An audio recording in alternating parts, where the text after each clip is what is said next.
"Reports of my death are greatly exaggerated," Mark Twain once said. And that quote fittingly seemed to apply to the Delta Queen Steamboat for much of her existence. Now, it appears that the Queen's obituary is premature no more.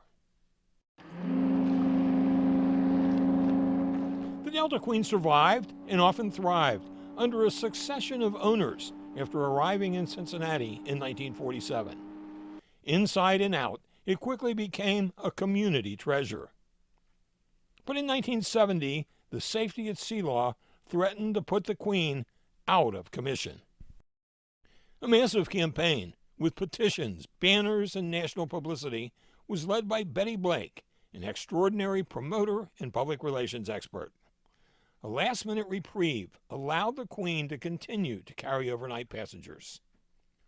The Queen again needed an exemption in 2008. Then Congressman Steve Chabot led a new Save the Queen campaign. But ultimately, it was too late.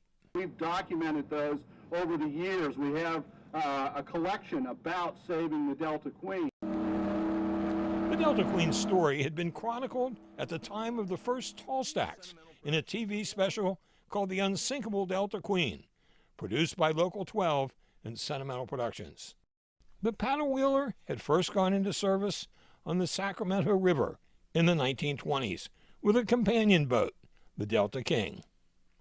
The Queen then served in the U.S. Navy during World War II, designated a yard ferry boat.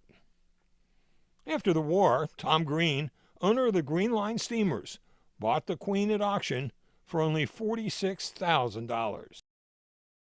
Greene hired Captain Fred Wade Jr. to get the Delta Queen down the coast of California and through the Panama Canal.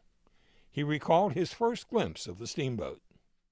She was all painted navy gray, looking kind of morose and sad. Gordon Greene, Tom Greene's son, was the youngest passenger at age 12.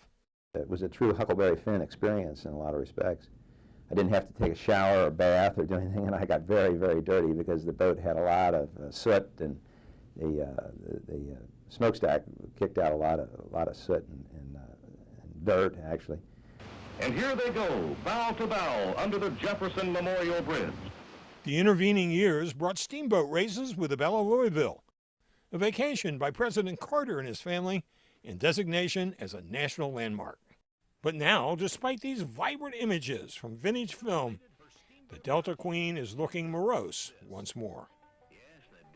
After becoming a floating hotel in Chattanooga, the Queen has been unceremoniously moored in Houma, Louisiana for several years.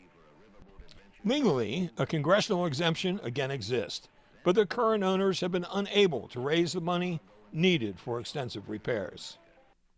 Way had met Jim Burns, the builder of the Queen, before leaving California.